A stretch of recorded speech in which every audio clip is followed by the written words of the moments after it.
time on Today Explained. Tune in for Today Explained, beginning at 7 on Radio IQ. You can listen to Radio IQ anytime at radioiq.org. Plus, you'll find the latest news, a complete broadcast schedule, events calendar, and more. All at radioiq.org.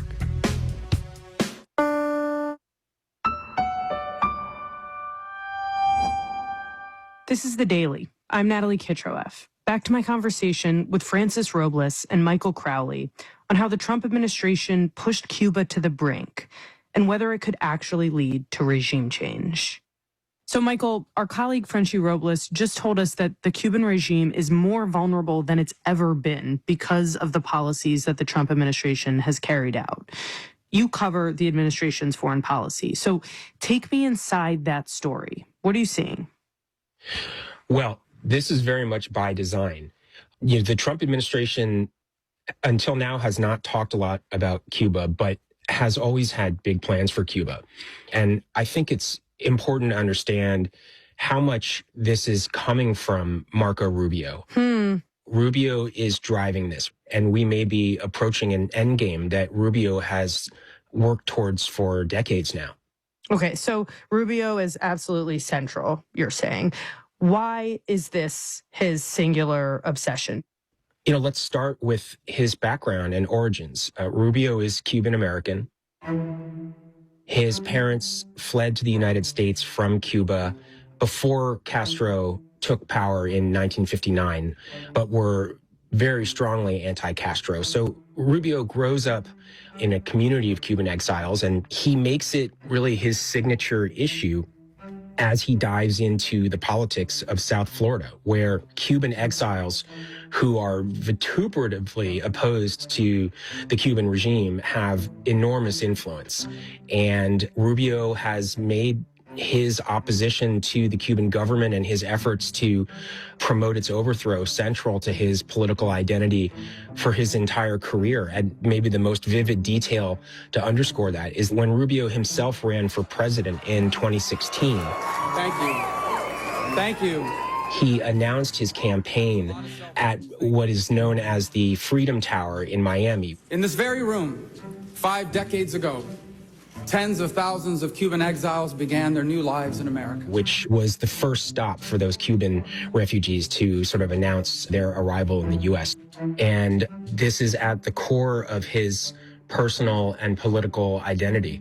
And I think that for him, possibly even more than for President Trump, getting rid of the current Cuban government would be a sort of crowning legacy achievement if he can get it. And obviously now he has the reins of U.S. foreign policy as Secretary of State, as National Security Advisor. So how have you seen this play out for him? Well, you've seen this incredible focus by the Trump administration on the Western Hemisphere and in particular Latin America. And Rubio really spearheaded the Trump administration's pressure on Venezuela's leader, Nicolas Maduro, which ultimately led to Maduro's capture in early January. Now, this actually goes straight to the Cuba question that we're talking about. I know from my reporting that Rubio has made a very explicit connection between bringing down Maduro and bringing down the Cuban government. The thinking is that Venezuela and Cuba became very close allies over the past few decades.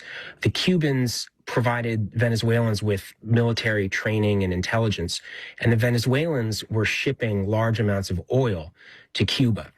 Cuba doesn't have a lot of oil suppliers. So Rubio's calculus was, if you can get rid of Maduro and cut off those Cuban oil supplies to Havana, that is a huge blow that brings you a lot closer to bringing down the Cuban government. I think for Rubio, probably the most important thing about what's happening in Venezuela right now is that we have forced Venezuela to stop shipping oil to Cuba. Right. And to lose such a key nearby ally and an oil supplier in Venezuela is a major development and a really bad one for the Cubans. On top of that, the Trump administration is pressuring other countries to not step in and come to the rescue of the Cubans. And in late January, President Trump issued an executive order threatening tariffs against any country that supplied Cuba with oil. So now we have already seen another major blow for the Cuban government, which is that the president of Mexico has said that she has suspended oil shipments to the island.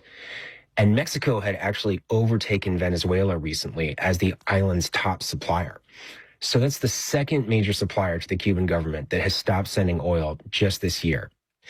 And then I think this long, slow dimming of the glamour of the Cuban Revolution and Fidel Castro and the impact he had on people around Latin America, I think that it's probably a little more doable than it was, say, a generation ago. Right. The Castros are no longer in power. It's been a long time since the revolution. I mean, things have changed on the island, too. You're right. Yeah.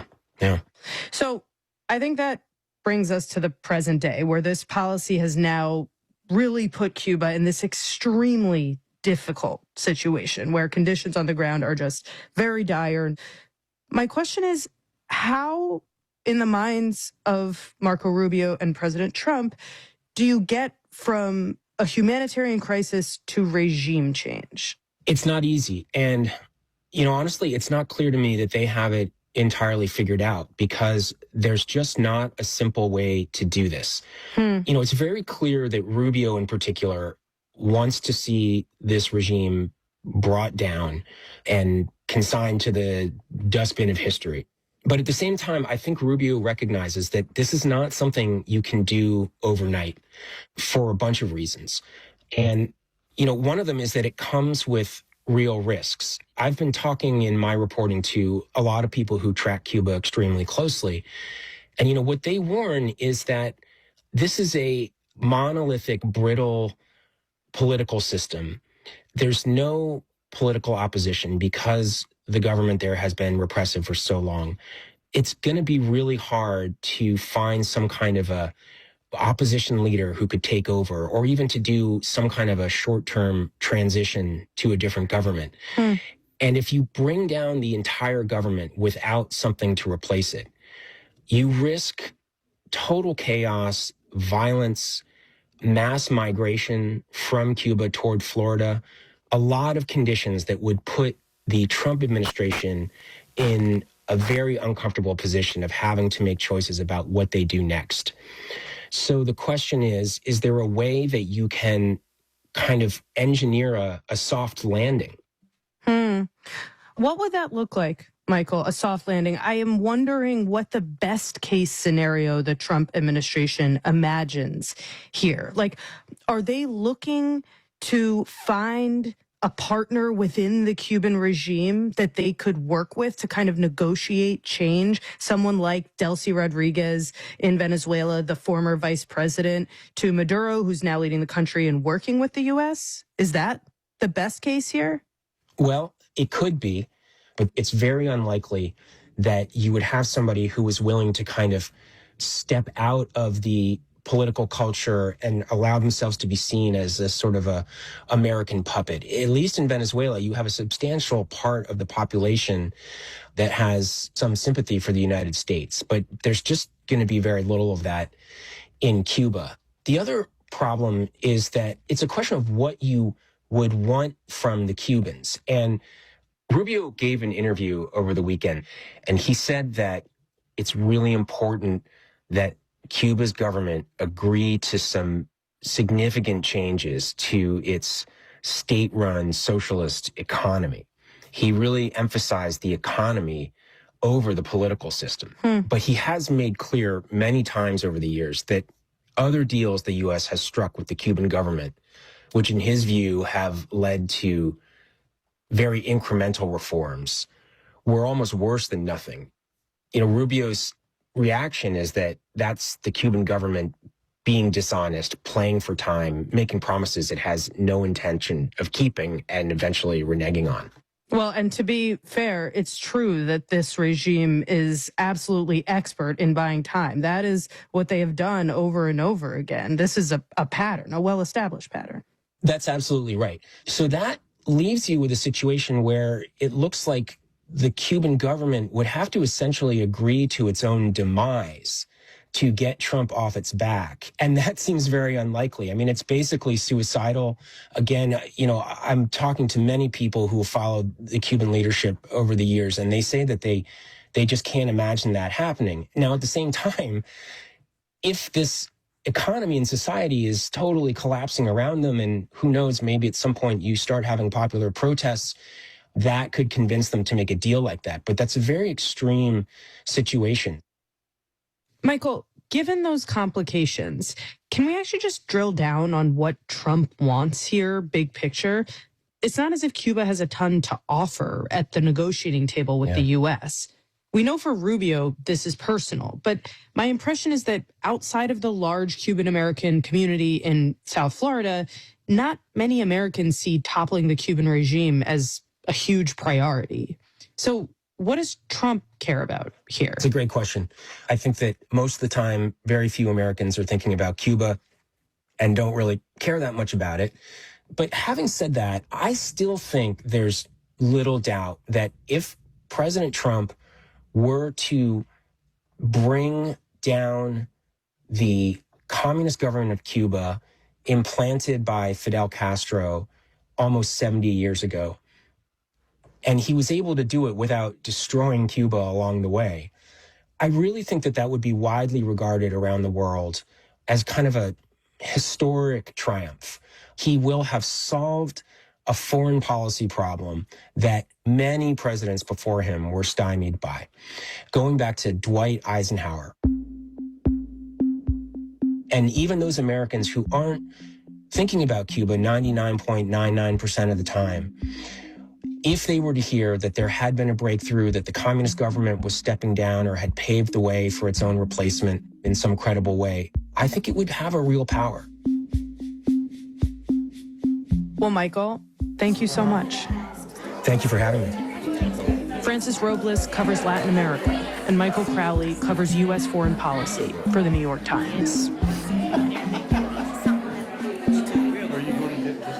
The Daily is supported by JLL, a commercial real estate firm using data and AI to transform how clients find, manage, and invest in properties around the world. JLL.com. JLL, see a brighter way. For everything you need to know about the most important stories of the day, you're listening to The Daily from the New York Times, distributed by American Public Media. APM produces and distributes programs that entertain and engage audiences everywhere.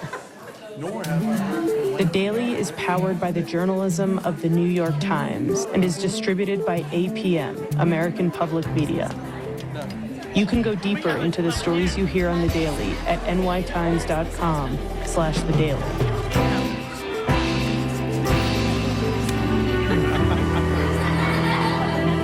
That's it for The Daily. I'm Natalie Kitroeff. See you tomorrow. I'm Radio IQ's Chief Advancement Officer, Sally Logan Walker. We are a service of Virginia Tech, and the university's annual Giving Day goes from noon Wednesday to noon Thursday. During those 24 hours, any member of the Hokie Nation, whether you're an alum, student, employee, neighbor, or just a fan, is invited to donate to their favorite Virginia Tech cause. And we sure hope Radio IQ is one of them. Find out more on the website, givingday.vt.edu. You're listening to Radio IQ on WVTF Roanoke, WRIQ Charles City, Richmond, WVTU Charlottesville, WVTW Charlottesville, WVTR Marion, WISC FM Wise, WQIQ Spotsylvania, WIUR Lexington, WEHC Emory, HD3 of W. Good evening and welcome to the Roanoke City Council meeting, 7 o'clock p.m. on February 17th. I'll ask our clerk, Ms. McCoy, to please call the roll. Mr. Nash. Here. Mr. Bollison. Here. Ms. Powers. Here. Mr. Hagan. Here. Ms. Sanchez-Jones. Here. Vice Mayor McGuire. Here. And Mayor Cobb. Here, and a quorum is present. I'm honored to welcome tonight the Reverend Dr. Amy Hodge, pastor of Mount Zion AME Church to deliver our invocation, and then I'll follow that by leading the Pledge of Allegiance. Would you please stand?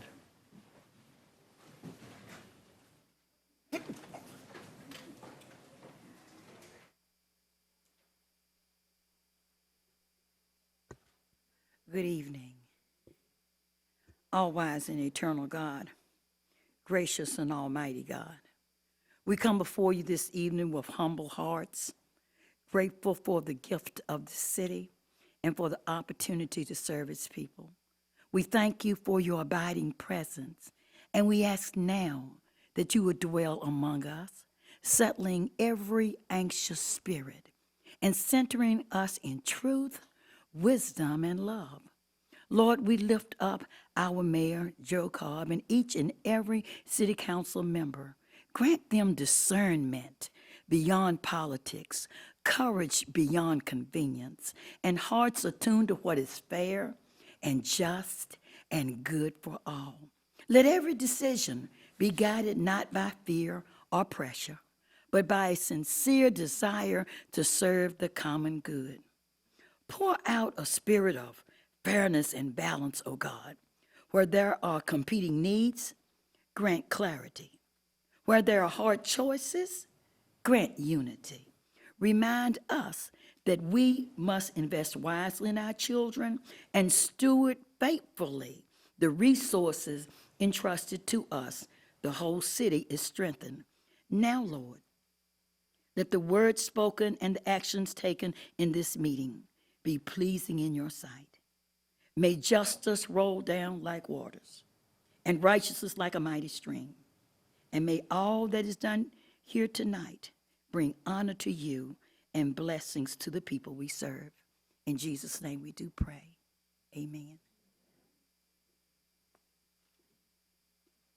I pledge allegiance to the flag of the United States of America and to the republic for which it stands, one nation, under God, indivisible, with liberty and justice for all.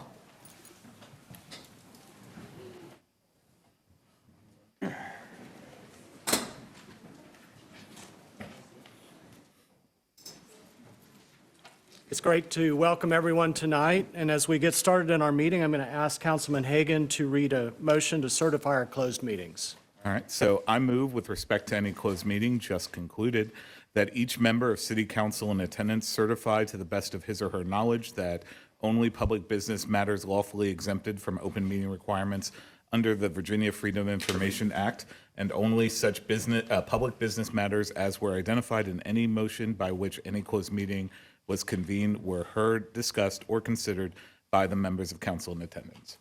Thank you. Do I have a second? Second. Thank you, Councilman Volleson. Madam Clerk, would you please call the roll? Mr. Nash. Aye. Mr. Volleson. Aye. Ms. Powers. Aye. Mr. Hagan. Aye. Ms. Sanchez Jones. Vice Mayor McGuire. Aye. And Mayor Cobb. Aye, and the motion is adopted.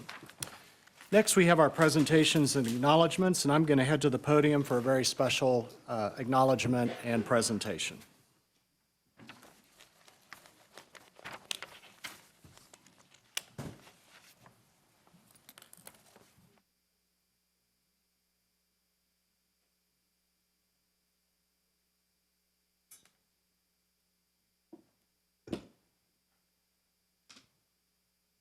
So tonight it is our honor to recognize the extraordinary work of our city attorney, Mr. Timothy Spencer, who is retiring. And this is a big transition in his life, but because we are grateful for his service, we wanted to take a few moments to thank him and congratulate him and celebrate the good work he has done for our city for many years. So to begin this process, we want to adopt a resolution. And so I'll ask if I have a motion and second to move the resolution. So moved. Thank you. Thank you, Council Members Hagan and Volleson. Madam Clerk, are you ready to read the resolution in its entirety? I'm ready. All right, Tim, why don't you come join me up here? All right.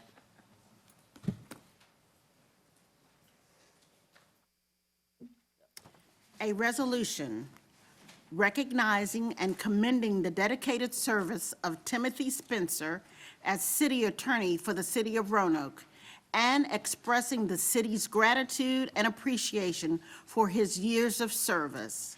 Whereas Mr. Spencer will retire from his position with the city as city attorney effective March 1st, 2026, after serving in this position since October 1st, 2020.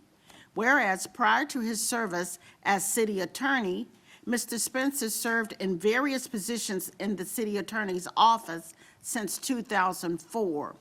Whereas Mr. Spencer earned his Bachelor of Arts degree in English from Virginia Military Institute. Whereas Mr. Spencer earned his Juris Doctor degree from the T.C. Williams School of Law. Whereas before coming to the city, Mr. Spencer spent over 7 years as the city attorney in Danville. Whereas Mr. Spencer has been affiliated with esteemed professional organizations such as the Virginia Local Government Attorneys Association, including serving on its board for 9 years and ultimately serving as its president, the Virginia Council of School Board Attorneys, including serving as its president, the Virginia Municipal League, the Virginia Opioid Abatement Authority Board of Directors, including serving as secretary, and the Virginia Opioid Abatement Foundation, including serving as its president. Whereas Mr. Spencer has dedicated over 22 total years of service to the city of Roanoke, significantly shaping the community's development and future.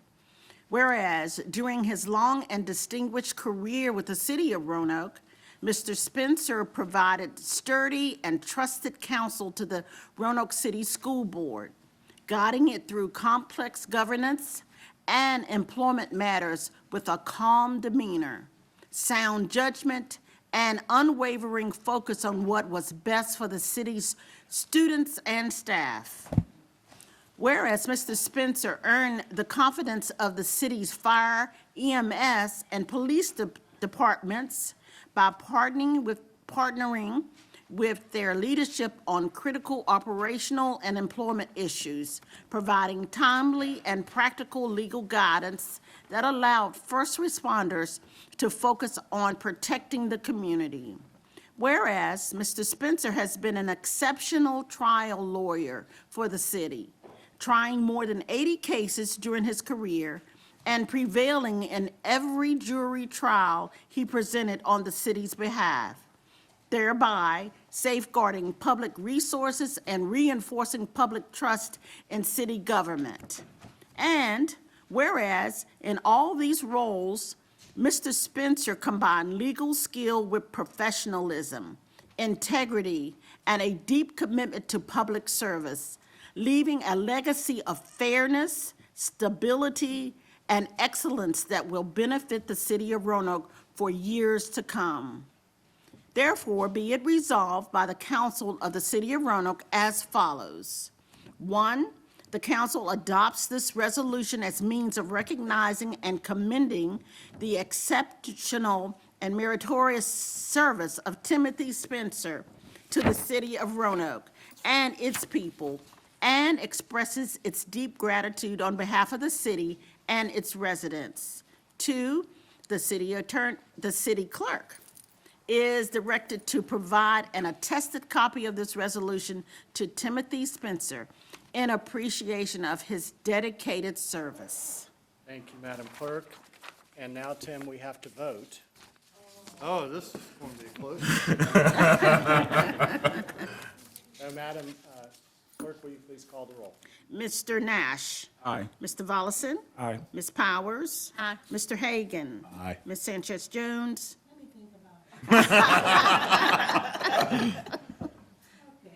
All right.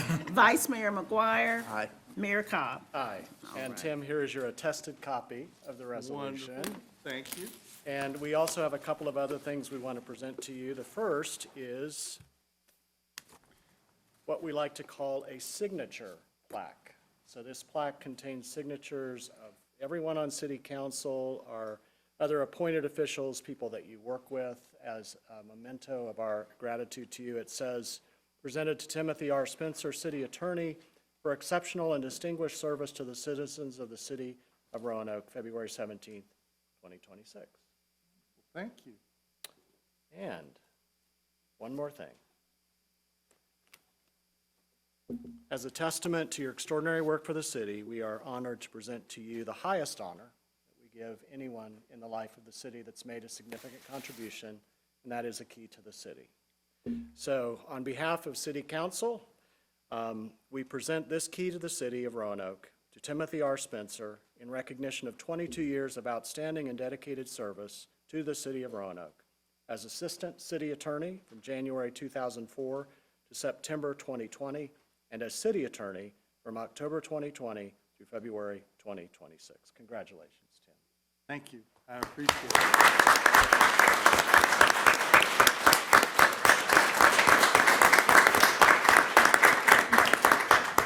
You're going to ask a lawyer to talk?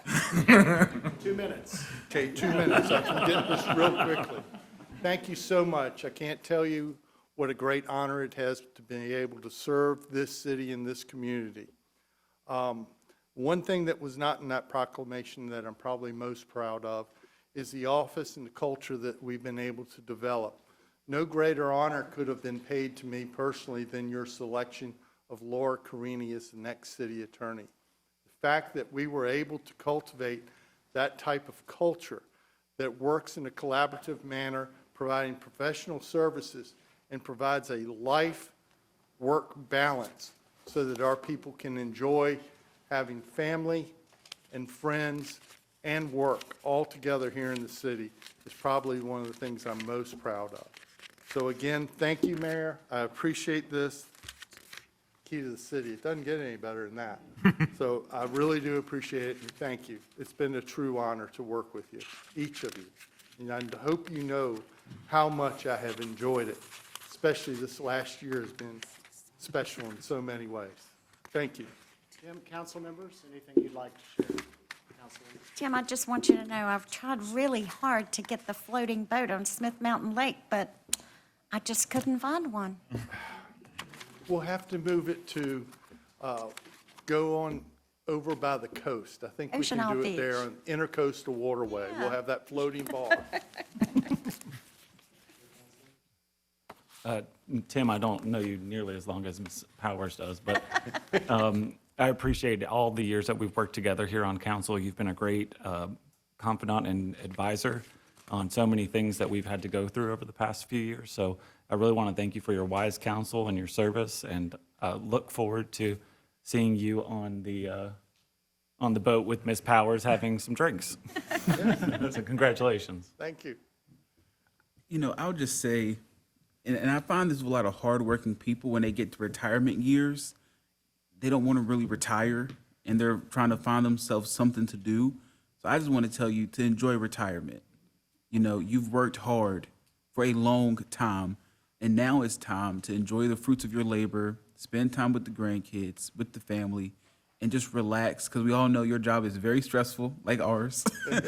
But it's time to really relax and enjoy everything you've worked for. So I commend you for everything you've done. It's been a pleasure to call you my city manager, our city attorney.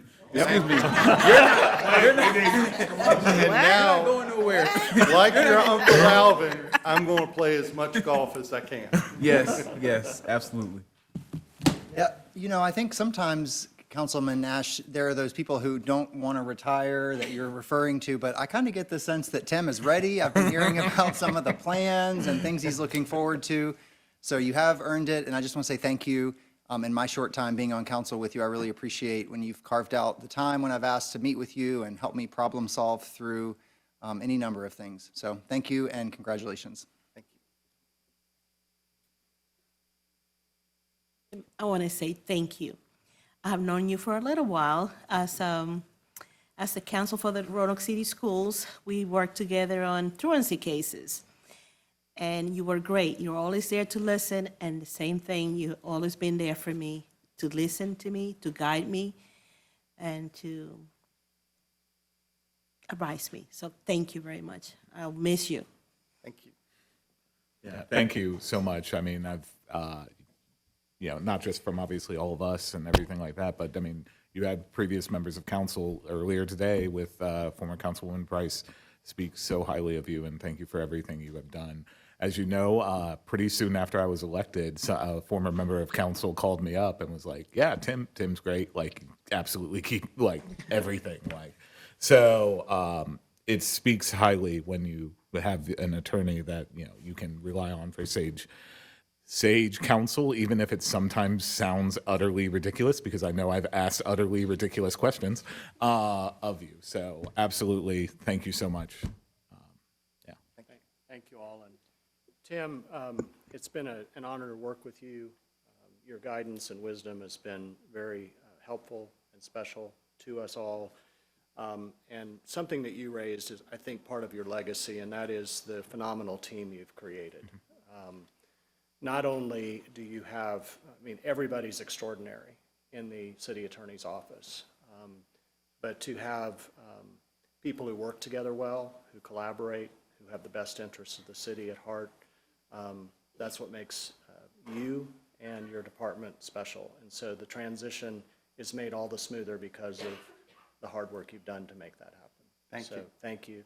And I know you've got a special guest with you here tonight, and we would love for her to come up, and I'd love for you to introduce her.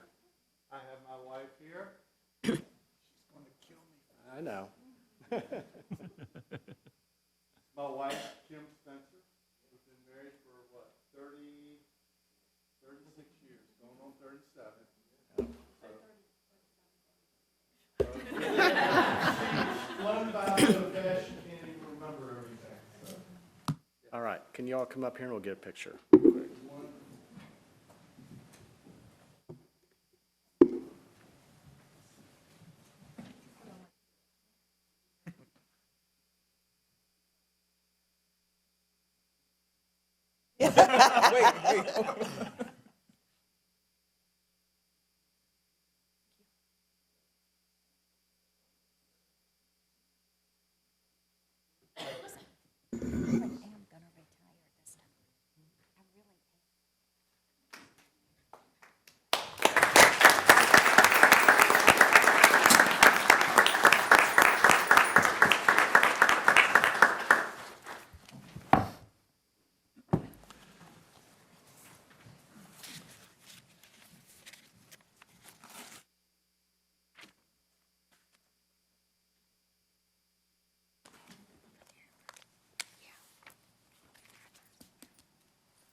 All right, thank you all. Continuing on in our agenda, our next item is a public hearing. We have one tonight, and that is for the authorization to execute a lease agreement between the City of Roanoke and the Orvis Company Incorporated for retail space in the Center in the Square parking garage. We have one measure and ordinance, and I'll ask for a motion and second.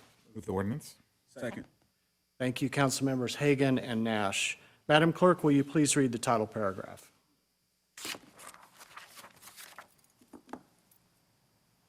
An ordinance authorizing the city manager or designee to execute a lease agreement with the Orvis Company, Inc. for the lease of approximately 3,000 square feet of retail space within the Center in the Square parking garage located at 11 Campbell Avenue, Southeast Roanoke, Virginia, and dispensing with the second reading of this ordinance by title. Thank you. Mr. David Collins, where is David? Is he here tonight? Oh, there he is. Our Deputy City Attorney is here to offer comments and answer any questions we may have. So I will open the public hearing. Do we have any citizens wishing to speak on this item? Sir. Okay, thank you. I will close the public hearing. Mr. Collins, is there anything you'd like to add about this lease agreement? Good evening, Mayor Cobb, Vice Mayor McGuire, Ms. Turner, members of council. No, sir, this is a renewal, a new agreement that with the Orvis Company, which Orvis has been leasing the property in the Century Square parking garage for over the last 20 years. The agreement is in 5-year increments. The last lease expired at the end of January, and this is a new agreement for another 5-year term. With me tonight are Mark Nelson and Devin Jurnett from the Department of Economic Development, the department that oversees this lease, and they are also here to answer any questions that you, our council members, may have. Thank you, Mr. Collins. Any questions from council? All right, I think we're good to go. Madam Clerk, will you please call the roll? Mr. Nash. Aye. Mr. Volleson. Aye. Ms. Powers. Aye. Mr. Hagan. Aye. Ms. Sanchez Jones. Aye. Vice Mayor McGuire. Aye. Mayor Cobb. Aye, and the ordinance is adopted. Thank you. And next, we move to our hearing of citizens upon public matters. City Council sets this time as a priority for citizens to be heard. And if deemed appropriate, matters will be referred to the city manager, Ms. Turner, for response, recommendation, or report back to City Council. For those of you who may be speaking for the first time at council tonight, a couple of instructions. For those who need a footstool to stand on, it's just right here beside the podium, and we'll make sure that that gets moved over for you. Every person that speaks tonight, when you come up, just come up to the mic. It's on. You don't have to worry about turning it on or off. There's a little box in the corner that has 3 lights. It says 3 minutes on it. Green light means go, yellow light means you have 1 minute left, and red light means stop. And if you, at that 3-minute mark, if you're still talking and you're just about ready to wrap up, we'll let you wrap up, okay? Tonight, it's wonderful that we have so many speakers. We're going to do everything we can to be respectful of each speaker and to everyone who's listening, because not only are there people in this room listening, but there are people watching on TV who are also listening and on YouTube. So thank you all for your attention to that. Ms. McCoy is going to call 2 speakers at a time. So when you hear your name called, if you're the first person, come up, and the second person will follow. And again, everyone will have up to 3 minutes. Victoria Shockley Newton and Adrian Ostrander.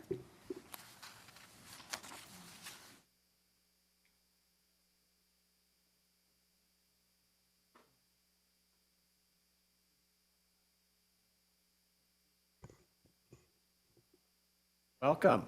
Thank you for coming tonight. Thank you. Good evening, members of the City Council. My name is Adrian Ostrander, and I am a 3rd grade student at Highland Park Elementary. I know you are facing hard choices right now, and I want to thank you for the work you do. I'm here tonight to speak for myself and my classmates because these decisions affect us directly, and our voices matter. It makes me sad that so many programs are at risk. Every program on the list helps a different student find their place. For me, that place is Play-Doh because of my amazing teachers and my friends. Play-Doh is the reason I'm excited to come to school every day. This program is important because it challenges us and helps us grow. Every student deserves to be challenged at the right level so they can reach their full potential. Play-Doh teaches us how to think creatively and solve the kind of complex problems our community will need us to solve one day. I wish we could fix these funding challenges without losing any of these special programs. Maybe the city, the school board, and families could work together to find creative solutions because these programs matter to students like me and to the future of our community. What if Roanoke became known as one of the best public school systems in America? What if that became our goal? I believe you care about students. I believe you want Roanoke to thrive. And I believe investing in schools is the smartest way to make that happen. Thank you for your time and for listening to me tonight. Thank you very much.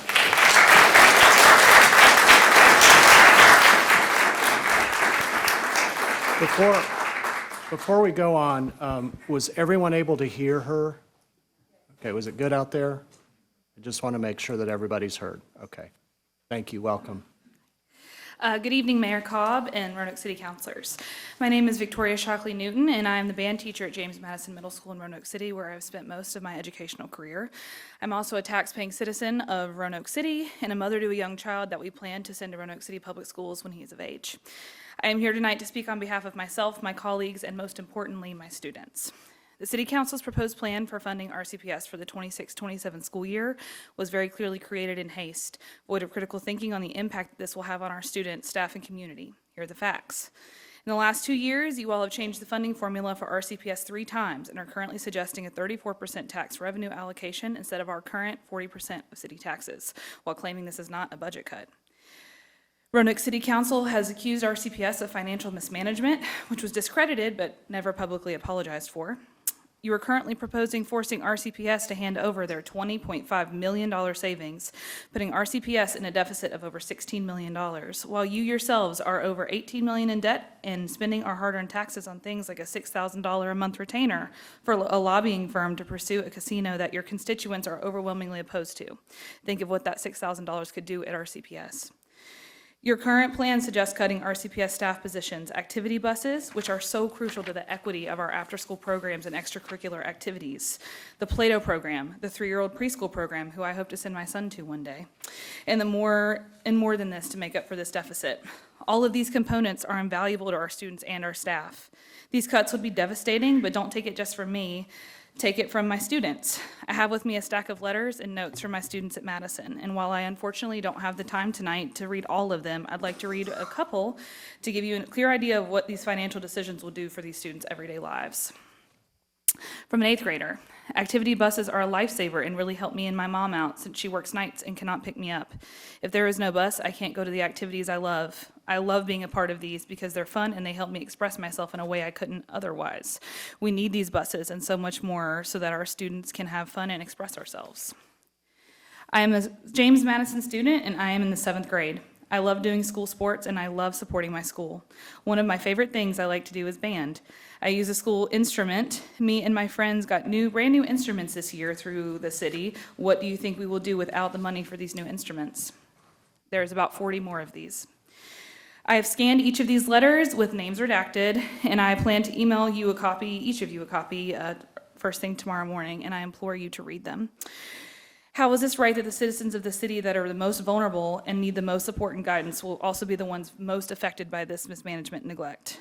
Before my time is up, I would like to say thank you to Councilman Hagan for voting in support of RCPS and your visit to Madison when no one else came. Your support is seen and it is appreciated. Mayor Cobb, Councilman Nash, Councilwoman Powers, Councilman Volleson, I personally did vote for each of you with the expectation that you would make decisions that benefited Roanoke as a whole, including RCPS, and I see now that that was incorrect. Unless you choose to act in the best interest of our community and children, I will not be making that mistake again. Thank you for your time. Thank you.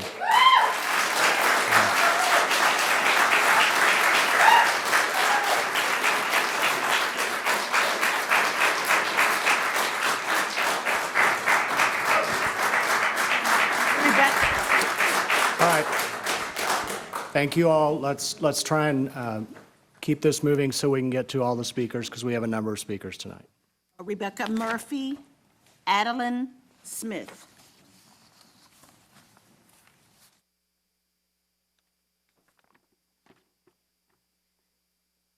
Good evening, City Council, Mayor Cobb, Ms. Turner. My name is Rebecca Murphy, and I am here to speak on behalf of the RCC PTA and all of the Roanoke City families that will be affected by the education funding cuts some of you have voted in support of. I emailed last week and have not received a response, so I will ask here.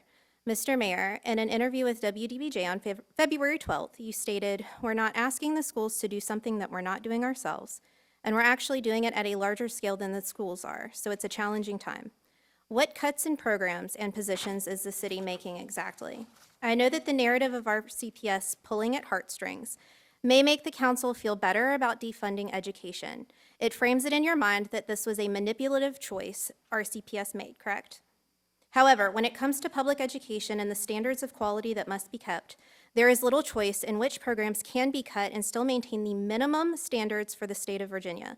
Programs like Play-Doh, activity buses, 3-year preschool, and the 150 RCPS positions that will either remain unfilled or eliminated entirely are the necessary casualty to under-supported schools.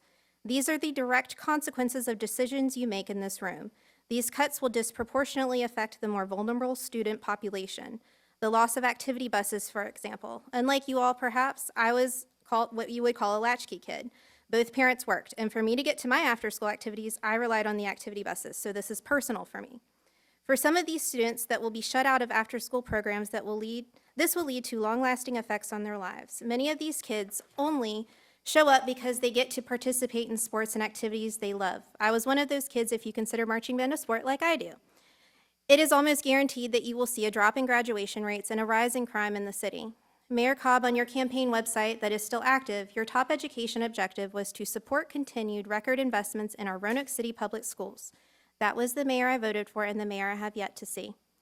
At the City Council meeting on February 2nd, Mr. Mayor, you also made this statement. I want to reiterate something that Mr. Rose said, and I want the public to hear this. Our city is in a strong financial position. I'm going to repeat that.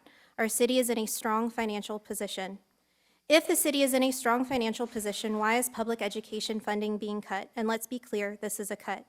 Flat funding schools for multiple years in a row and reducing the tax revenue our CPS receives by 6% is in effect a cut due to inflation, increasing student needs, and operating costs. Denying this is ridiculous, which your spokesperson did last week. I would love to see a city council who champions their schools and realizes that investing in education returns that investment back to the city tenfold, that understands that no city can prosper and grow if the schools are overcrowded and undersupported. As we enter an election year where 3 city council seats are up for re-election, I will end this on a phone conversation I had with Councilman Nash a year ago. He said something that really stuck with me. Voting against schools is political suicide.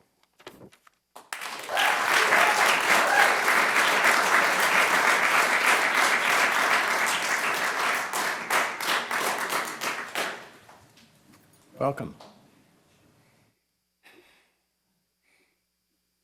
Good evening, members of the Council in Roanoke City Public Schools. My name is Adeline Smith. I am 9 years old, and I am proud to be a student in the Plato program at Highland Park Elementary. Thank you for letting me speak tonight. I love being in Plato. It is fun, but it is very important to me.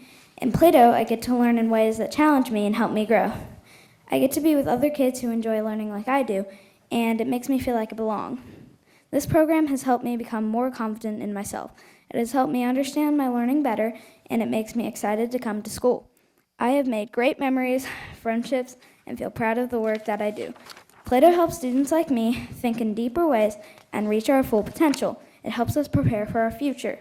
And for me, as in helping me with my goal to become a marine biologist when I grow up.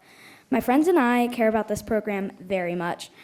We have worked together to collect signatures on a petition because it means so much to us and our school community. I am very thankful for my teachers, my school, and this opportunity. I respectfully hope that you will continue supporting the Plato program so students like me can continue to keep learning, growing, and feeling inspired. Thank you for listening to me and caring about students like me.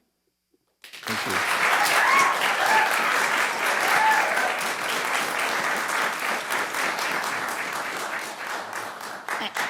Angela Bird and Jeanette Anderson.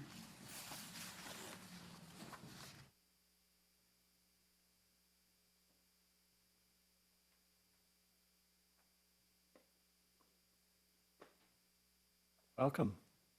Hi, my name is Jeanette Anderson, and I want to tell you not to cut money to the public schools because the learning activities and the special programs mean so much to me and my friends.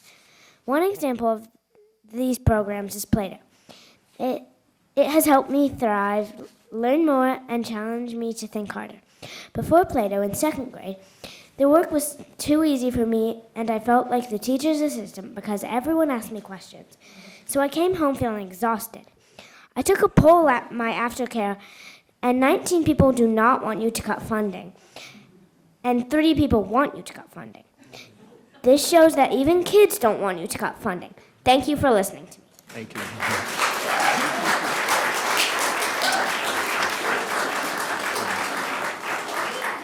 Is Angela Bird here?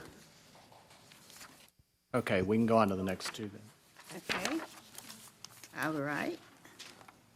Lestrick Stillman Runyon and Nadine Stillman Runyon.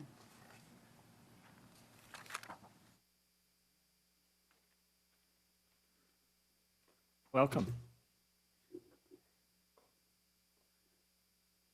Good evening, Mr. Mayor, Vice Mayor, and City Council members, and Ms. Turner. I'm Blister Stillman Runyon from Highland Park Elementary School, and I don't think you should cut money from schools. I'm a 4th grader in the Plato program, and I'm concerned that if you cut money from schools, one of the programs they are considering cutting is Plato. Play-Doh is an important program because it helps kids who need a more challenging structure in schools. Play-Doh helped me continue my learning in a way that made sense to me and keep me on track after my years attending a Montessori school. If a program like Play-Doh is cut, I'm concerned that some kids may lose interest in school or get in trouble because they don't have a challenging enough learning environment. Play-Doh is an important program like many others, and if you cut funding for schools, I am worried that me and many other kids won't get their education needs met. Play-Doh makes sure that kids that have been at higher education levels get what they need. In a recent school board meeting, 3 Play-Doh third graders stood up for themselves and others. One kid said that at his old school, they had the gifted and talented program once a week. He said that didn't help enough. Play-Doh is good because it's a full school day and a full week, and not just once a week. Thank you for your time. Thank you.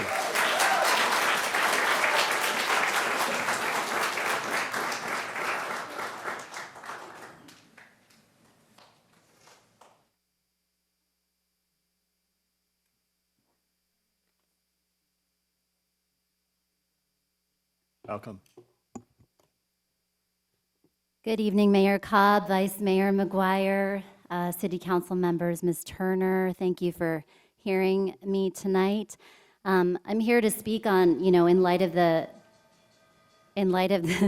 budget funding cut policies that the Roanoke City schools are facing. I'm here to support the hope that no programs in the schools have to get fully cut, but they could be reviewed for their current effectiveness and efficacy, and instead revised, streamlined, maybe pared down so that they can be more efficient.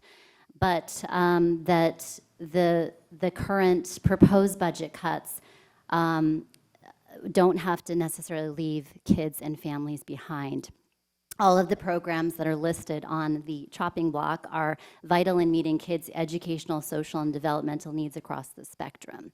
Tonight, I have a personal stake in advocating for the continuation of the gifted and talented program Play-Doh. Let me speak first as a parent and then as a former Roanoke City teacher. I'm a mother of a very learning-inspired 4th grade son at the Highland Park Elementary program, Listrick, who just spoke. He transitioned pretty easily from the Montessori program into Play-Doh, and that was one of the draws for my husband and I, is to consider bringing him into public school, and we knew that Play-Doh was a real gift.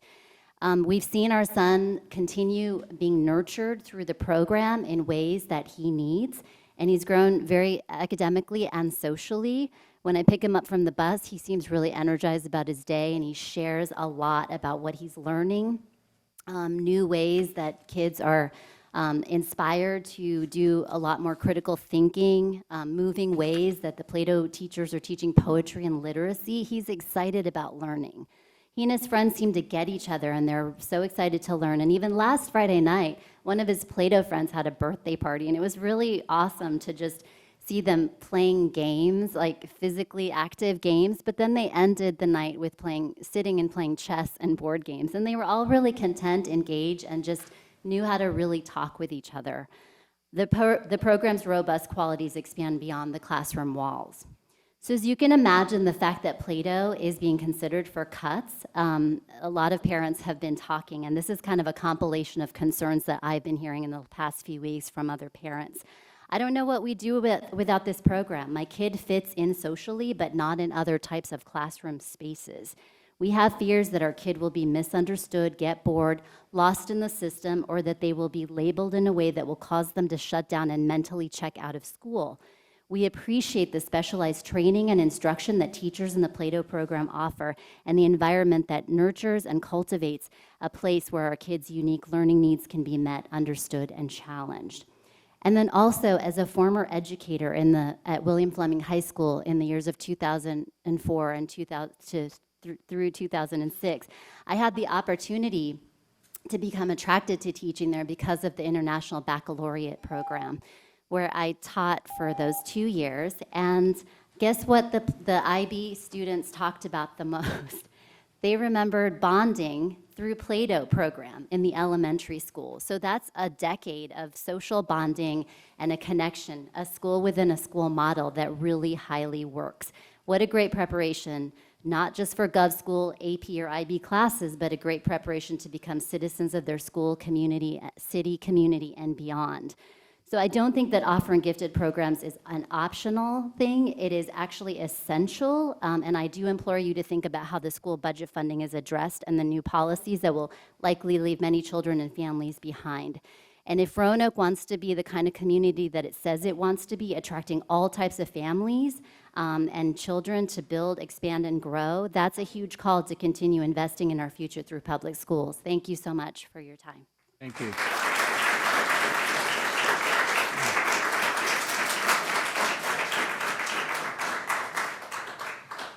Asalia Lafton and Troy Eckelberger.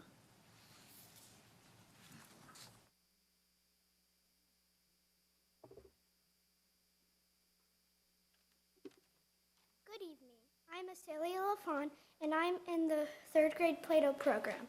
I'm sad that many programs are at risk, and I hope you find a way to save them. Play-Doh challenges me, and I don't get bored. I have made a lot of friends, and we enjoy learning together. Thank you for listening to me.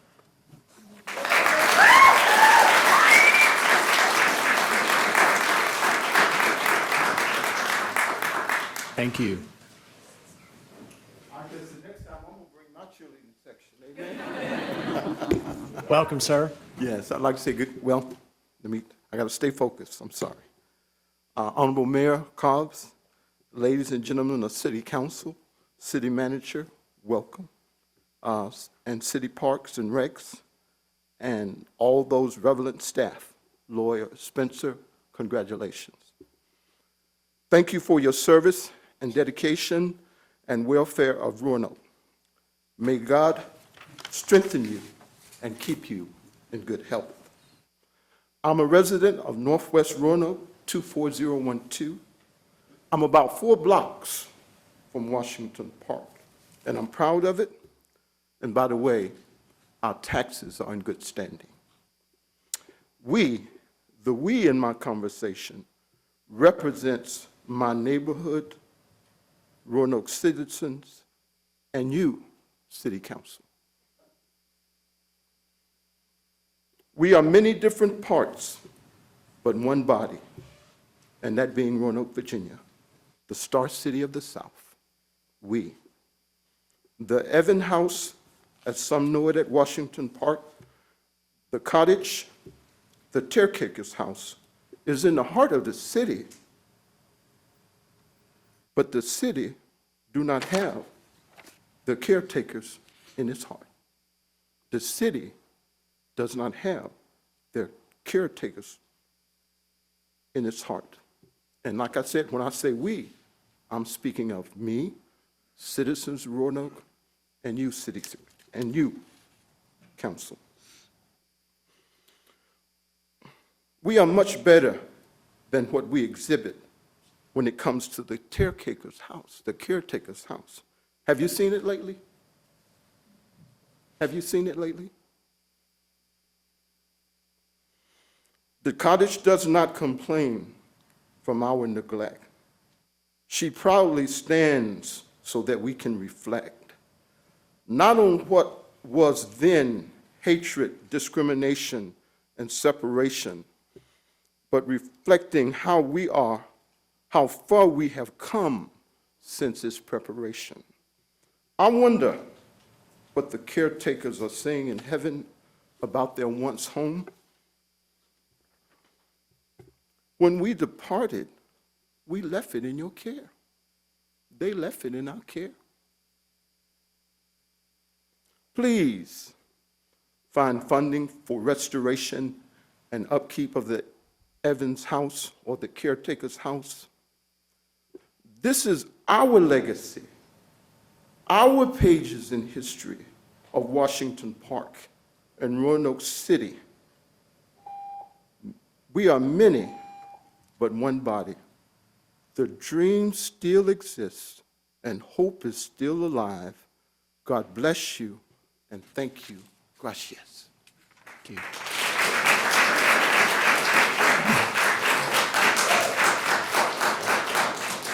Polly Branch and Thomas Lewis.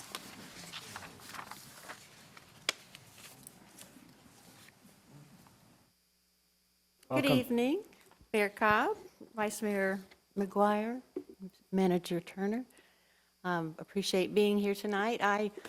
I'm also here to talk about the Caretaker's Cottage in Washington Park and the decades of inspiration and education and determination to recognize the inception and the beginning of Roanoke City.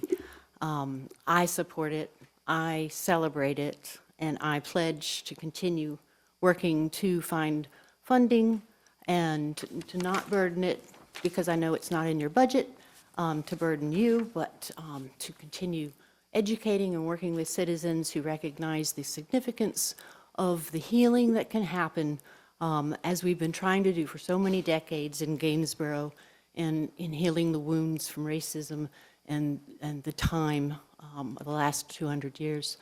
The Caretaker Cottage was built in 1837, and as we research the history of Roanoke from its beginning settlements, that cottage sat in that central area and that expanded settlement area where white settlers came with enslaved families and continued to develop the farms, the dairies, the industrial capacity of a city to grow. And we watched through Jim Crow, the separations, segregations continue. We all know our history, urban renewal, and still some people I know have not crossed the tracks to recognize who we are. Who am I? How can we work together? And this cottage is a symbol, and it's also an actual structure. So it's not just a sign, or it's not just something to forget about and put up a sign. It's an actual structure that can be a beautiful, lovely little amenity next to the pool. And you can sit on the back porch, the patio, look over the park, learn about the restoration of the creek and the stream that was needed. It's taken time, it's taken decades to restore the land, because as we know, the city put a dump at the top. And that has taken time for those toxins to hopefully be mitigated. The park was bought by the city in 1923. It was served as the alternative to Lakeside Park, which was the white-only park, as the rest of the city had white-only areas. So entrepreneurs in the Black community developed Dreamland as that alternative. And so, Gainesboro was developed as basically a separated town within the city. So, we know our history, but we also know, just as with our own bodies, if we want to heal something that happened in the past, a trauma, it takes a process. Obviously, it takes time. And so I want to encourage people to learn our history, to recognize that this cottage is an opportunity for one small little building to represent some sort of effort to believe in the process. And, it's not the $1 million plan that could be happening on Henry Street or in Gainesboro.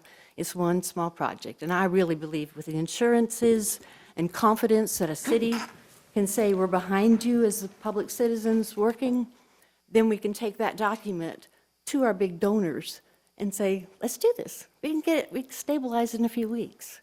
So, thank you.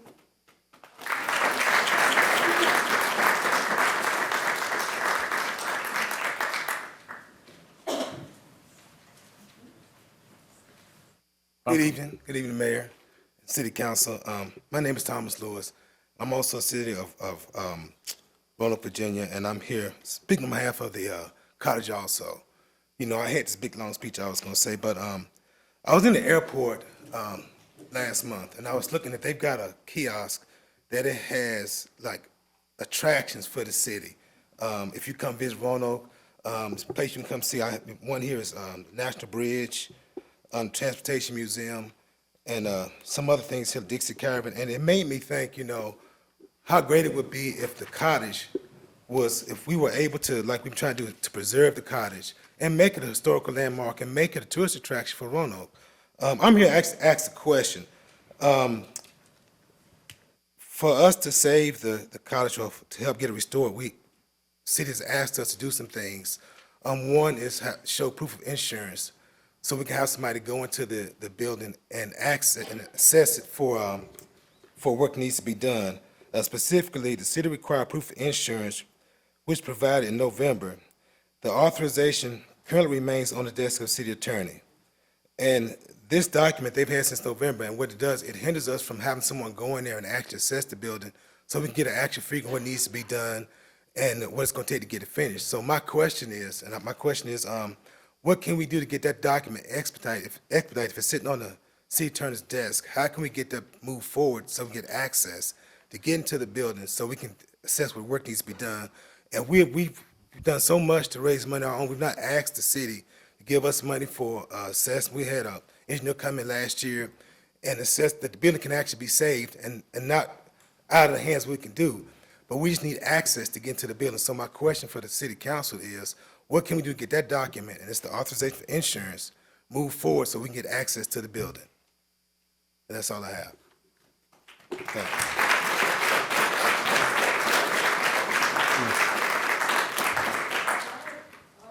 Kathy Carter, Gregory Hunt.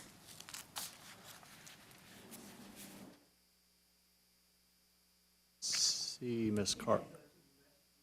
Oh, she did. Okay, we'll come back to her. Mr. Hunt?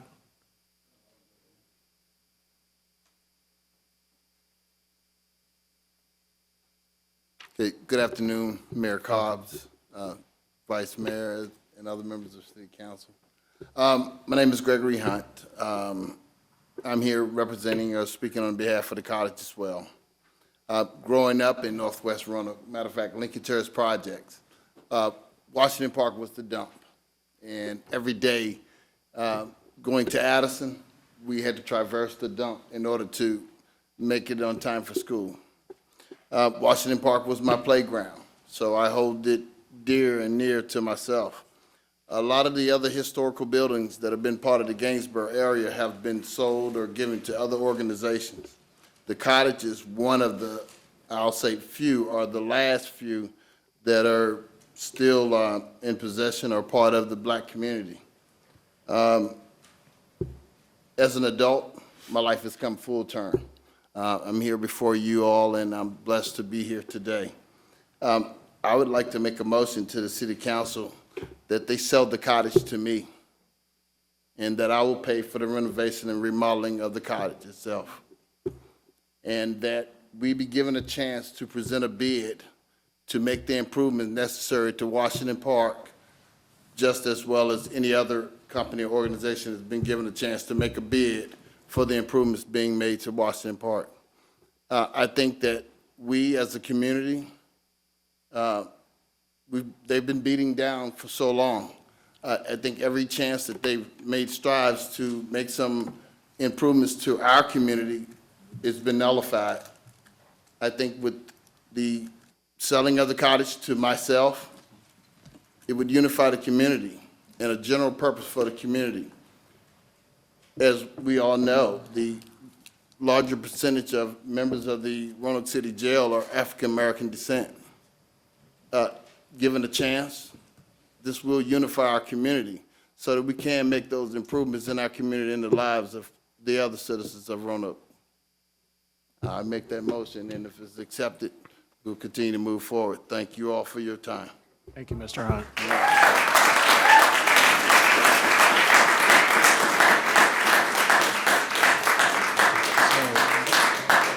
When I see Ms. Carter come back in, we'll go to her, but go ahead and Okay. call the next two. Sylvia King and Essie Mans.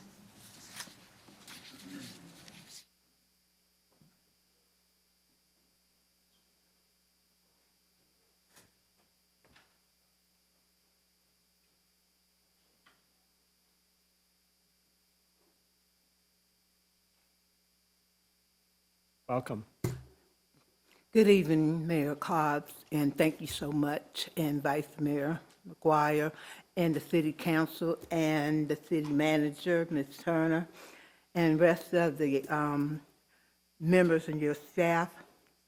I'm too a part of Washington Park.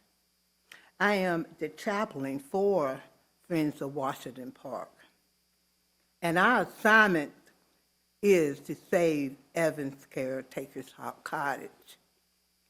I come out of Jeremiah and it's in the Old Testament, the NIV version, and begins with chapter 1, verse 10. And it says, I appointed you over nations and kingdoms. And that's to uproot. And what we uprooting is negative history. Number 2, to tear down. What we're going to tear down is prejudice thinking. Number 3, to destroy favoritism. Number 4, to overthrow that we do matter. Number 5 is to build the old to the new funding that will restore the cottage. And number 6 is to plant that Evans caretaker's house shall stand. And this is where we need to be. The City Council of 2025, you all was handed a responsibility that you all did not build, overthrow, tear down, or anything. You had to take the responsibility of decades which was not done. So therefore, in order to bring this back full circle, we need to, what we call, repent or apologize that City of Roanoke did not stand by that cottage. Because if we did, it wouldn't look like Brother Troy said. It wouldn't look like it looked. The ceiling's coming, the roof is coming down. We asked that, I personally asked that almost 2 years ago. Are y'all gonna cover the roof or what when it was bad snow? But look what happens when this last winter, where snow and ice came through that cottage. But guess what? It's still standing. So it might be a sore eye, and it wasn't our responsibility because we're not the owner. We're just here as a community organization trying to restore it and bring attention to it like we've been doing. So we need to work together as a unified force to overcome and make that history stand, not for our purpose, because we probably won't even be here to see the purpose in the victory of that college being restored. But we want the new generation. We have to think of the new generation that's coming before us, after us, and say, remember what this was. This was Afro-American Park that has been restored, and people know what it is because it is in the heart of the city of Roanoke, Virginia. Thank you so much for your time and effort. But think, and we're looking for that apology, okay? Thank you.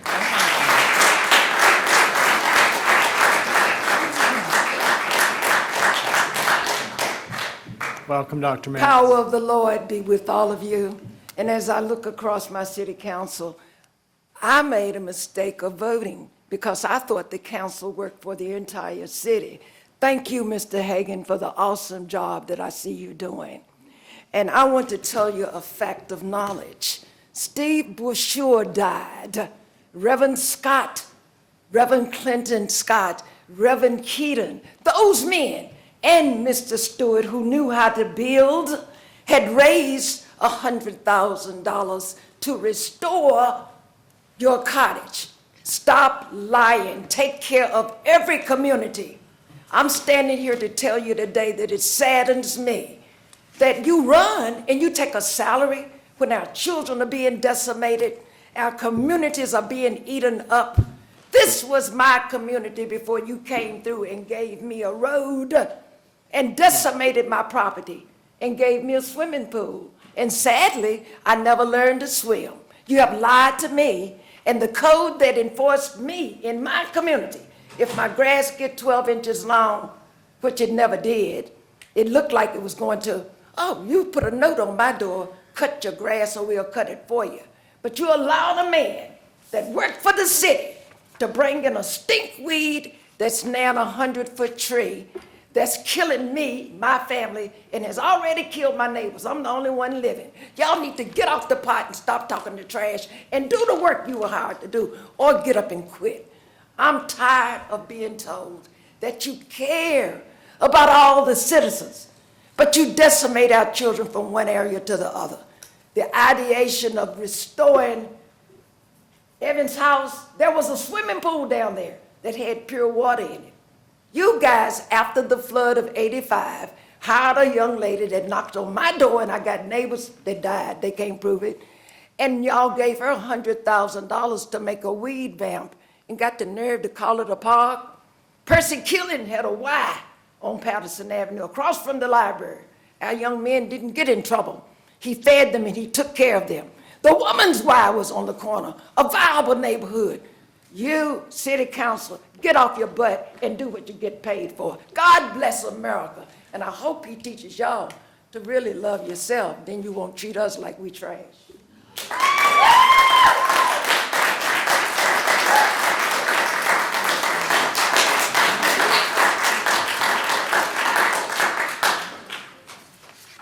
Okay, Kate Duncan, Stacy Orris. Welcome. Good evening, Mayor Cobb, Vice Mayor McGuire, and members of the City Council. My name is Kat Duncan, and I am a resident of Roanoke City, an employee of Roanoke City Schools for the past 12 years, and the parent of 2 Roanoke City Schools students. I come before you today to share my deep disappointment at the continued changes this City Council has made to the Roanoke City Schools funding policy. In my office, I have a magnet with one of my favorite quotes by Mark Twain. Out of the public school grows the greatness of a nation. I believe this could be extended further to say, out of the public school grows the greatness of a city. Public education may feel like an expense, but in reality it's an investment, both in our present and our future. Our city has benefited from its past investment in our schools, but currently that investment is at serious risk due to the $16 million shortfall that RCPS faces through no fault of their own.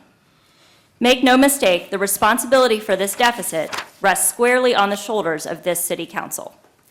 Despite years of conscientious budgeting, the RCPS School Board is now in the unenviable position of having to choose what cuts to make in programs and staffing. All the options on the table are bad, and we know for a fact that they will have negative impacts on our students and by extension our city. The defunding of our school system will be your legacy, and we, the voters and residents of Roanoke City, will make sure it is not forgotten. I implore you to revisit this funding policy, including restoring the fund balance Roanoke City Schools carefully and thoughtfully developed over a number of years. The greatness of our city depends on the strength of our public school system, and the future is in your hands. Thank you.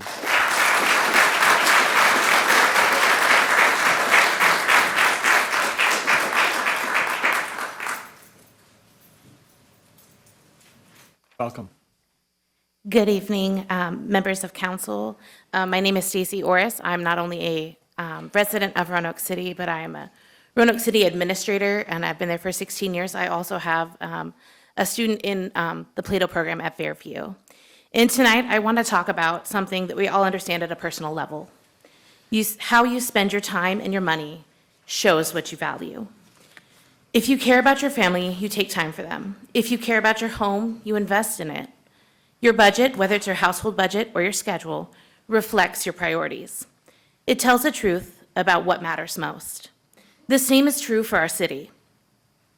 If we say we value our children, and I say our children because I'm a part of this too, if we say we believe in opportunity, if we say education is the foundation of a strong community, then Roanoke City Public Schools budget should reflect that.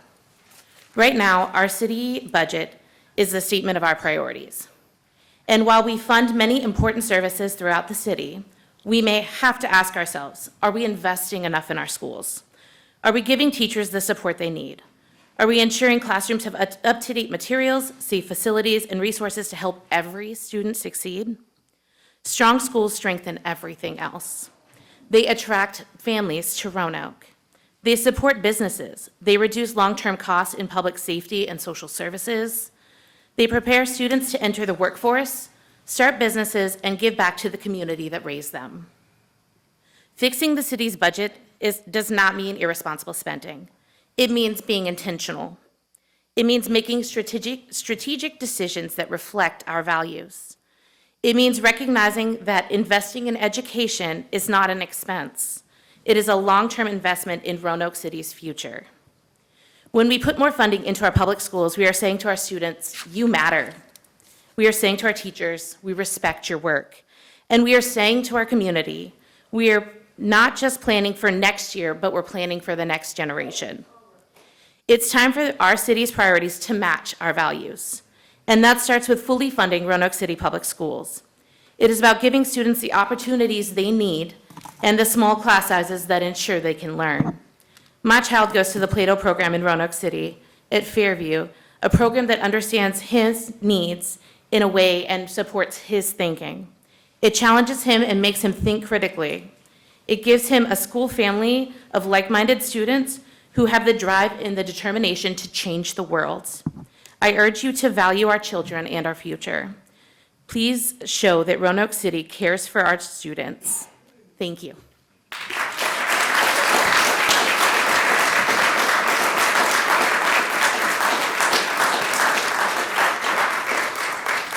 James Orris and Tom Blanton.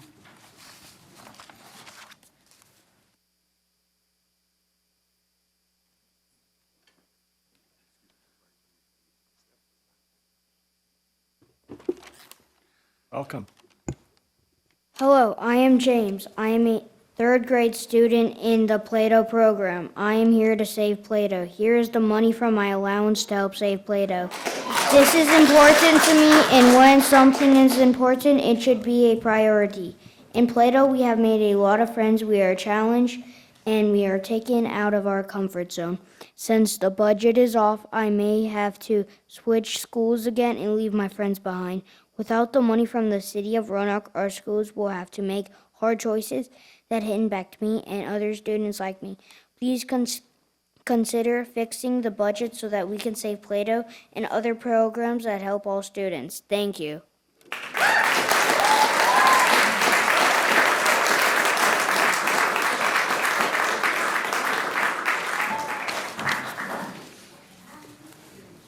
Welcome. Mr. Mayor, members of City Council, and City Manager Turner, thank you for the opportunity to speak, and thank you for making me follow James. I really appreciate that. I'm Tom Blanton, and I've owned property in the city of Roanoke for over 35 years. Listening to the students, teachers, and previous speakers has given me an even greater appreciation for the challenging job you have of allocating the city's scarce resources. Nonetheless, I'm here to talk about property taxes. Recently, the idea of a 5-cent per $100 value increase in the property tax rate was floated. The suggested increase would be unfair to residents and taxpayers for the following 3 reasons. Reason 1, as former Mayor David Bowers wrote in Sunday's Roanoke Times, the city's current tax rate of $1.22 is already higher than other cities in Virginia. For example, a proposed rate of $1.27 would compete with 89 cents in Lynchburg, 98 cents in Charlottesville, $1.20 in Richmond, 83 cents in Danville, and $1.18 in Newport News. Reason number 2 why an increased tax rate would be unfair to residents and taxpayers. Since the pandemic, real estate values have increased dramatically, and property taxes, of course, have increased with them. In the 4 years from 2022 to 2025, property taxes in the city of Roanoke increased by 45% as a result of increased valuation. This is without any increase in the tax rate. During that same time period, the cost of living increased by 16.25%, as measured by the inflation rate.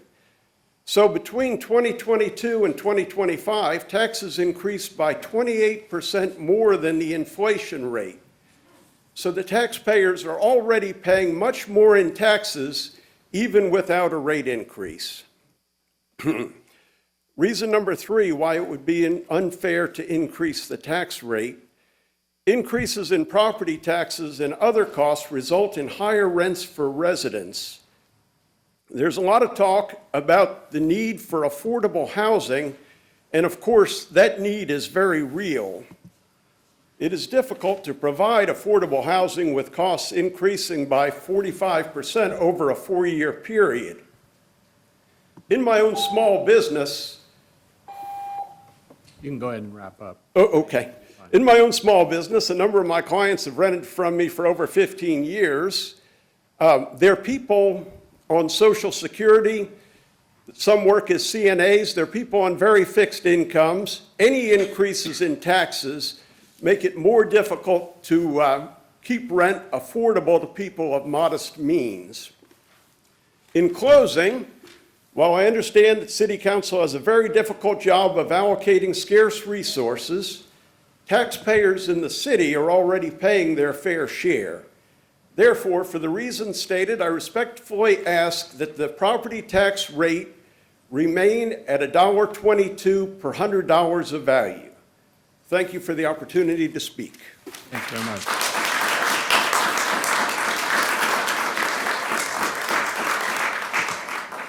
Leslie Warren Anderson, Warden Anderson, and Andrew Edwards. Good evening, Mayor, Vice Mayor, members of City Council. My name is Leslie Warden Anderson. I'm a resident of the city and the mother of a Highland Park Plato student. The third grade rocks, just to put that out there. Can we just hear it for the third grade? Am I allowed to do that? So I'm here today to protest your cuts to the Roanoke City Public Schools budget and the $6.5 million annual shortfall you've introduced into their budget. Now, I work at Roanoke College, and we have blazoned on our flag something that I've taken to heart. I've been there for quite a while. And our founder writes, "The most momentous duty of one generation to the next is its education." Education is a public good, and in the K-12 system, it's a public necessity. As a community, we must educate our children and raise them to be critical thinkers and citizens invested in our community. And in turn, we must invest in them to get there. Every drop we invest in a child, we, their community, their city, reap the rewards of as we move into the future. Now, the City Council over the last 2 years has changed or cut our CPS funding 3 times, changing the equation with little notice so that planning has been impossible, and planning in education is crucial. It takes a lot.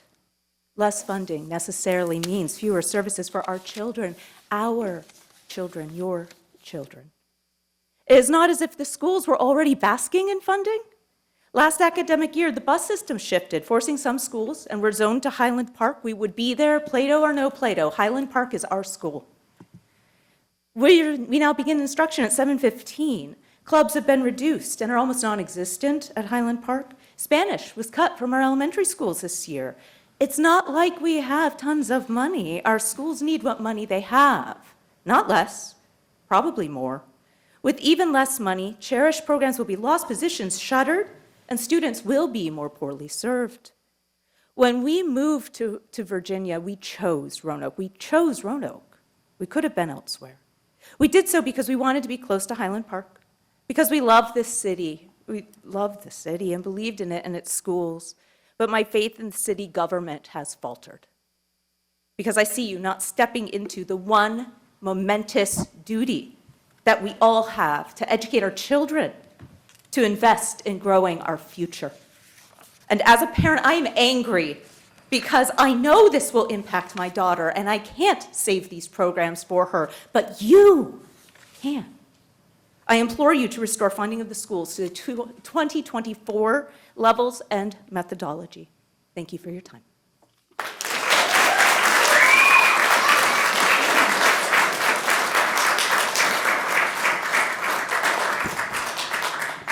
Welcome. Good evening, Council. My name is Drew Edwards. I'm a Roanoke City resident, a business owner, a licensed mental health counselor, and I'm speaking on behalf of myself, my wife Noelle, who helps run a local nonprofit job training program, and our 2 children, one here, who are Roanoke City Public School students. I want to tell you a story tonight. There once was a farmer who had a goose. And every morning when the farmer decided to check on the goose, he found a golden egg. And he felt very lucky at first. But as time went on, he began to take that daily golden egg for granted. He resented only being able to get one at a time. So one day, thinking he was being clever, he sliced open the goose's belly to gather the whole cache, but there was nothing inside. All he was left with was a dead goose. Education is a significant investment, and every year we gain some interest on that investment. The crime rate drops because of a school division initiative. New professionals move into town on the reputation of the schools. Seniors graduate and get jobs and contribute to the local economy. I could spend my allotted time several times over listing all the ways that city public schools contribute to all the health and prosperity of Roanoke as a whole. Not in the way that's flashy like a casino or a rooftop Ferris wheel, but quietly, consistently, month after month, year after year. An investment that pays dividends we can count on. Gut the school district, and we all be left with is a dead goose. You are our representatives, and that's how democracy works. We don't elect you to run the city the way you think it should be run. We elect you to represent the will of the people. And overwhelmingly, the stated will of the people this year has been that you not reduce funding for schools, because the majority of Roanokers know from personal experience the value of these local schools. The children being educated today are either the future Roanoke City's leaders or the future Roanoke City's problems. The people of Roanoke have made it clear how we want our tax dollars invested. It's time for you to listen and restore the school funding. Thank you for your time.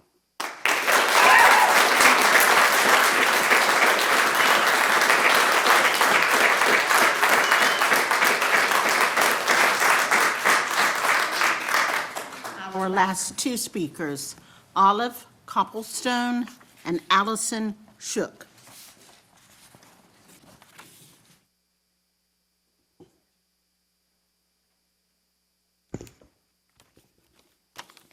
Good evening. My name is Olive Copplestone, and I am here to talk about the Play-Doh program.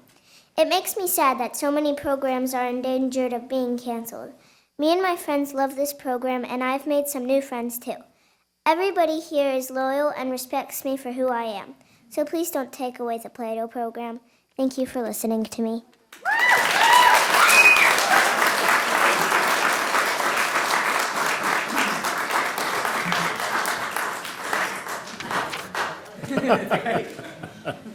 Hello, all. Good evening. Thank you for this opportunity. My name is Allison Schock. I'm a resident of Roanoke City, but I am not a Roanoke native. My family and I relocated to Roanoke in 2021 from out of state with no connections to the area. We explored many cities and decided Roanoke was the perfect place for our growing family and our business, thanks to the natural beauty, culture, entrepreneurial, and educational opportunities. Roanoke offered wonderful opportunities for us as entrepreneurs, for our business, like their Regional Accelerator and Mentorship Program, the Mayor's Business Summit, which I had the pleasure to participate in, and strong collaboration opportunities to work with our city government, which we have done on many occasions. In turn, our company has brought tax dollars and employment opportunities to our beautiful city. I say all this because I know many families like mine, entrepreneurs, remote workers, people that are moving and living here because of the natural beauty, the community, and the opportunities for their growing families. Schools are the #1 things on our minds. The thing is, I'm not particularly upset for these families I'm listing, because a lot of these families that are already established here might take their resources and pull their kids to private school or other opportunities. It's the families who have working and single parents who can't take the time to be here tonight. It's for the counselors I know working to establish the food pantries in their school so kids aren't hungry over the weekend. It's for the teachers guiding, supporting, and loving their students, and the students who depend on transportation to stay in enriching after-school activities or participate in gifted programs like Play-Doh.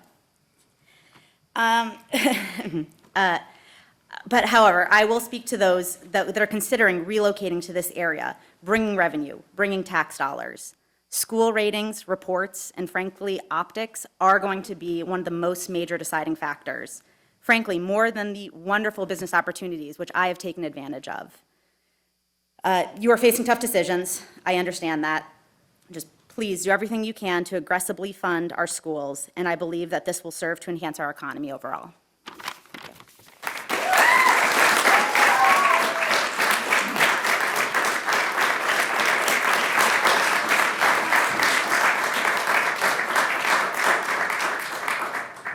No more Everyone? speakers, that's Okay. it. Unless Kathy Carter is here. I don't think she came back is. in. Okay. All right. So thank you all for coming out tonight and sharing your perspectives and your opinions and your views. We really appreciate it. There being no further business set forth to come before this council, this meeting is adjourned. Thank you all for coming.